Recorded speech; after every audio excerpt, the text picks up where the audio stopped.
Mengejutkan, persidangan cerai Ruben Onsu dan Sarwendah Tan dengan agenda mediasi yang sudah 2 kali ditunda karena absennya Sarwendah dan Ruben di persidangan kembali digelar hari ini. Sebelumnya, baik pihak Ruben maupun Sarwendah tetap melihat ada peluang untuk rujuk dalam prahara rumah tangga Ruben dan Sarwendah. Namun, pihak Ruben juga mengungkapkan bahwa pihaknya belum tahu formula rujuk tersebut. Namun, upaya rujuk bisa saja dilakukan di pengadilan, tapi bisa juga dilakukan di luar pengadilan. Seperti apa pernyataan pihak Humas Pengadilan Negeri Jakarta Selatan terkait kelanjutan persidangan cerai Ruben dan Sarwendah? Benarkah formula putusan first take akan segera diambil pada agenda persidangan berikutnya? Pemirsa, bersama Intens Investigasi, kami hadirkan kabar terkini, terpercaya dan teraktual. Tetapi sebelumnya jangan lupa untuk like, subscribe, dan juga share channel YouTube ini.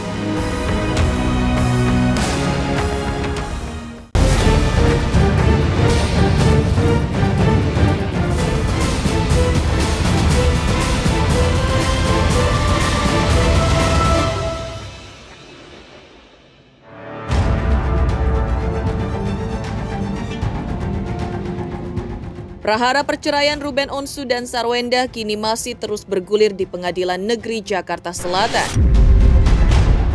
Setelah 2 kali gagal proses mediasi karena absennya Sarwendah dan kuasa hukumnya, akhirnya proses mediasi berhasil digelar hari ini. Prahara perceraian Ruben Onsu dan Sarwendah kini masih terus bergulir di Pengadilan Negeri Jakarta Selatan. Sidang dengan agenda mediasi yang rencananya digelar untuk ketiga kalinya hari ini kembali gagal digelar karena absennya Sarwendah hadir di persidangan di mana ia hanya diwakili kuasa hukumnya. Sementara itu Ruben Onsu pun tampak hadir hanya diwakili oleh pihak kuasa hukum. Lantas seperti apa penjelasan pihak Humas Pengadilan Negeri Jakarta Selatan terkait kelanjutan proses perceraian Ruben dan Sarwendah? Seperti apa pula pernyataan pihak kuasa hukum Ruben dan kuasa hukum Sarwendah terkait absennya Ruben dan Sarwendah dalam persidangan yang harusnya digelar hari ini? Seperti apa Pak update-nya Pak? Baik, jadi berdasarkan informasi yang kita terima dari majelis hakim yang mengadili perkara tersebut, ternyata untuk tergugat hari ini tidak bisa hadir tanpa alasan yang jelas. Sedangkan panggilan yang kita kirimkan di alamat baru dinyatakan sah dan patut. Oleh majelis menganggap perlu kembali untuk memanggil sekali lagi tergugatnya dan pemanggilan ini merupakan pemanggilan yang terakhir. Itu menurut informasi yang kita dengarkan. Dan sidang yang akan datang itu dijadwalkan tanggal 6 Agustus 2024. Pak, ini kan dari sidang perdana sampai hari ini kan baik dari pihak penggugat maupun dari tergugat tidak hadir Pak. Apakah nanti proses perceraiannya itu akan lebih cepat diputuskan oleh majelis hakim? Jadi karena di alamat baru tersebut baru panggilan pertama dan majelis memandang perlu untuk memanggil sekali lagi di alamat baru tersebut, maka jika nanti pada tanggal 6 Agustus 2004 tergugat tetap tidak hadir, maka pemeriksaan perkara itu dilanjutkan tanpa hadirnya tergugat. Dan di situ juga tidak ada mediasi karena memang tergugatnya tidak. Langsung pembuktian dari pihak penggugat ini dengan catatan tadi ya, jika tergugatnya tidak hadir memenuhi panggilan yang kedua tersebut. Agenda hari ini masih panggilan kedua untuk pihak tergugat, namun pihak tergugat tidak hadir. Jadi majelis hakim masih memberikan kesempatan 1 kali untuk pihak tergugat. Namun jika nanti sidang berikutnya pihak tergugat tidak hadir, maka sidang dilanjutkan tanpa kehadiran pihak tergugat.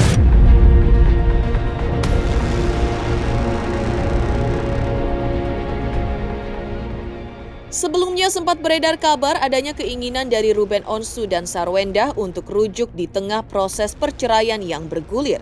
Namun pihak kuasa hukum Ruben, Minola Sebayang, memberikan pernyataan bahwa saat ini pihaknya belum bisa memberikan gambaran terkait formulasi rujuk tersebut. Minola hanya memastikan bahwa nantinya setelah semua proses yang sedang dijalani ini selesai, Ruben telah berjanji kepada dirinya bahwa ia akan menemui rekan-rekan media untuk menjelaskan semuanya tanpa ada yang ditutup-tutupi. Sebab menurut Minola Sebayang, proses rujuk bisa saja terjadi di pengadilan, tapi bisa juga terjadi melalui upaya di luar pengadilan. Saya belum bisa kasih gambaran mengenai masalah indikasi rujuk atau tidak.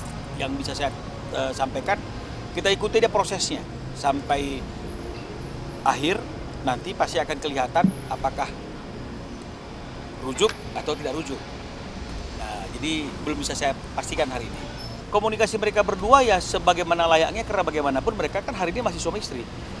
Ya, karena belum ada putusan, mereka masih suami istri. Mereka masih orang tua bagi anak-anaknya, dan saya kira ya komunikasi yang berkaitan dengan masalah anak-anak dan segala macam itu pasti akan masih terus terjadi di antara mereka yang masih terikat suami istri sampai hari ini.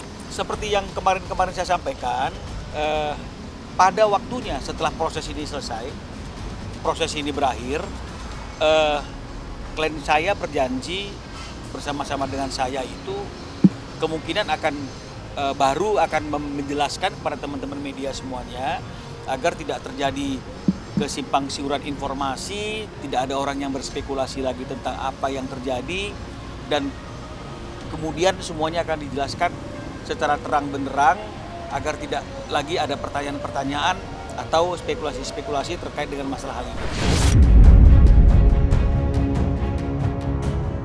Senada dengan kuasa hukum Ruben Onsu, kuasa hukum Sarwendah yang ditemui beberapa waktu lalu juga mengungkapkan bahwa Sarwendah juga memastikan akan menemui rekan-rekan media apabila sidang cerai keduanya sudah diketuk palu oleh majelis hakim.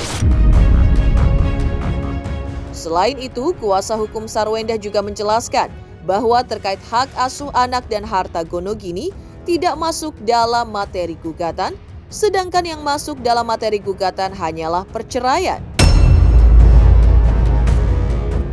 Lantas benarkah perceraian keduanya terjadi karena seringnya pertengkaran di antara Ruben dan Sarwendah?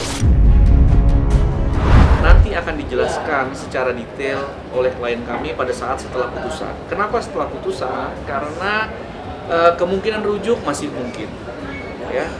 Kemungkinan apapun masih mungkin. Jadi kalau kami sampaikan semua sekarang atau klien kami menyampaikan sekarang, berarti sama saja tidak lagi ada kemungkinan-kemungkinan itu, gitu loh. Ya, jadi ya kita doakan aja mana yang terbaik. Ya, kalaupun memang yang terbaik harus bercerai, saya yakin mereka adalah orang-orang dewasa yang punya alasan kuat. Ya, apalagi mereka sudah punya anak. Ya, dengan belum munculnya klien kami di media, berarti kemungkinan rujuk kan masih ada. Ya, kecuali kalau klien kami sudah menyampaikan tidak, saya tidak mau rujuk, itu beda ya. Tapi dengan klien kami tidak hadir di media, tidak menyampaikan, artinya kemungkinan itu pun masih ada aja, masih mungkin. Apa yang nggak mungkin, gitu ya. Nah, masalah klien kami mau bicara ke media atau tidak, nanti kami diskusikan kembali. Tetapi kami yakin bahwa klien kami akan menjelaskan semua nanti setelah putusan. Bang Minola dengan kami bagus komunikasinya, Ruben dengan Sarwendah juga bagus komunikasinya. Ya, masalah alasannya semua ini nanti setelah persidangan selesai akan disampaikan oleh klien kami. Terkait gugatan perceraian, tentunya permasalahan utamanya sudah pernah kita sampaikan bahwa pertengkaran itu memang terjadi, ya, bukan tidak ada pertengkaran. Ya, karena kalau tidak ada pertengkaran berarti tidak mungkin ada alasan perceraian, gitu, ya. Jadi pertengkaran itu betul terjadi seperti yang disampaikan, saya koreksi tadi partner saya tadi. Tetapi bukan pertengkaran yang wah hebat seperti tidak, ya, hanya perbedaan prinsip yang terus menerus, ya, berantem kecil gitu, ya, tapi itu semua sudah masuk ke dalam isi gugatan. Kalau dilihat dari proses yang berjalan sampai hari ini kan kita kan tidak pernah melihat adanya perseteruan, ya nggak ada perseteruan yang naik ke permukaan. Jadi kalau perseteruan internal mungkin itu private, ya, tapi kalau perseteruan yang naik ke permukaan kan kita sama-sama tidak melihat. Ya, tidak melihat. Artinya hal-hal yang dimana Ruben harus ada bersama-sama dengan anak-anaknya dan juga tergugat, ya Ruben ada di situ. Ya, jadi dengan kondisi yang seperti itu, sementara prosesnya hari ini juga berjalan, di Pengadilan Negeri Jakarta Selatan, ya kita harus bisa menyimpulkan sebenarnya bahwa semuanya ingin ini berjalan dengan baik-baik saja. Proses sidang perceraian Ruben dan Sarwenda di Pengadilan Negeri Jakarta Selatan yang berjalan alot karena pihak tergugat Sarwenda selalu tidak hadir memenuhi panggilan pengadilan. Lantas seperti apa tanggapan pihak Humas Pengadilan Negeri Jakarta Selatan akan ketidakhadiran penggugat, dalam hal ini Ruben Onsu yang hanya diwakili oleh kuasa hukumnya, sedangkan tergugat dan kuasa hukumnya kembali tak menghadiri persidangan? Benarkah pihak pengadilan memutuskan akan melanjutkan persidangan cerai dengan resiko putusan akan diambil secara fair stake tanpa kehadiran pihak tergugat yaitu Sarwenda? Langsung pembuktian dari pihak penggugat ini dengan catatan tadi ya, jika tergugatnya tidak hadir memenuhi panggilan yang kedua tersebut. Mengejutkan tanggapan pihak Ruben Onsu akan hasil agenda sidang hari ini dan bantahan pihak Ruben akan rujuk dengan Sarwenda. Lantas seperti apa pula kabar sebelumnya terkait Ruben Onsu yang sempat ambruk saat menjadi host di Majalengka, Jawa Barat hingga harus dirawat di rumah sakit selama beberapa hari? Pemirsa Intens Investigasi, jangan lupa saksikan terus Intens Investigasi. Dan pastikan jangan lupa untuk like, subscribe, share, dan juga komen di channel Intens Investigasi. Selamat untuk Intens Investigasi. 3 juta subscriber, luar biasa sekali 3 juta. Ya pokoknya semakin sukses lah dan bisa menghadirkan sesuatu yang memang baik untuk diperlihatkan.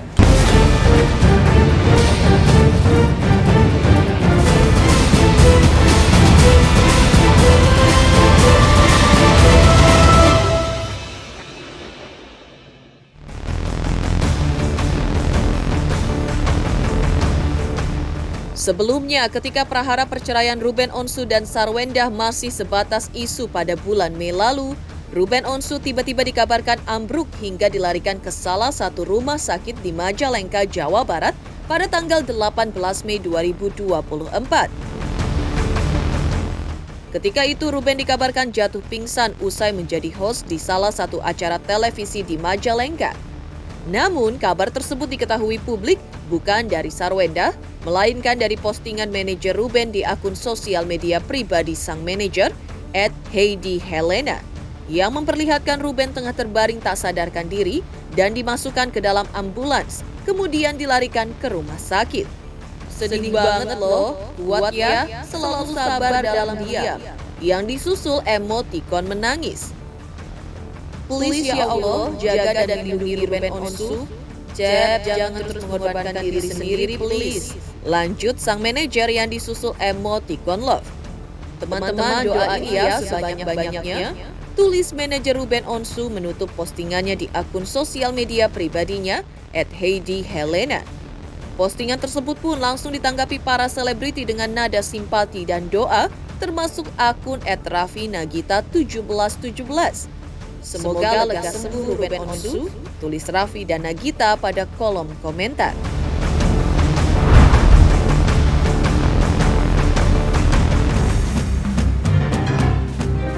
Kabar ambruknya Ruben Onsu ketika itu terdengar pula oleh artis Fitri Karlina.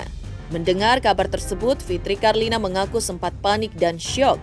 Pasalnya pada siang itu, Fitri juga menjadi salah satu artis pengisi acara di acara outdoor televisi yang berlokasi di Majalengka, Jawa Barat, di mana Ruben Onsu menjadi hostnya. Namun, Fitri mengaku tidak mengetahui Ruben ambruk dan juga kronologi kejadian karena hal itu terjadi setelah acara selesai dan ia dengan Ruben menempati tenda yang berbeda.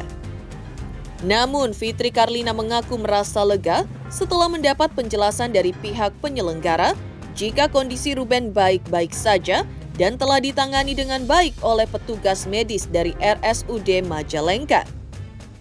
Kan kemarin aku juga ngisi acara di acara yang sama juga kan? Iya, di acara yang sama juga. Aku taunya itu after acara, jadi ada fans aku yang ngetek-ngetek aku nanya masalah kondisi Kak Ruben kayak gitu, dan aku nggak tahu secara pasti karena kan kita udah fokus dengan kegiatan masing-masing ya gitu, apalagi kemarin line up acara kita memang benar-benar padat banget. Cuma selama kemarin itu Kak Ruben nge-host, everything is fine, makanya kita nggak tahu gitu loh, nggak nyangka kalau looks-nya sendiri kan mungkin karena pakai kacamata ya, jadi itu tetap fine ya, tetap menjalankan profesionalisme Kak Ruben sebagai host ya dari awal sampai akhir. Mungkin karena memang dibutuhkan tenaga yang lebih besar karena memang harus on dari awal sampai akhir. Acara memang benar-benar harus di lapangan dengan panasnya seperti itu, mungkin mempengaruhi juga kondisi ya, karena memang kemarin aku pulang dari Majalengka juga sempat langsung tepar, capek juga ya, wajar sih karena cuaca.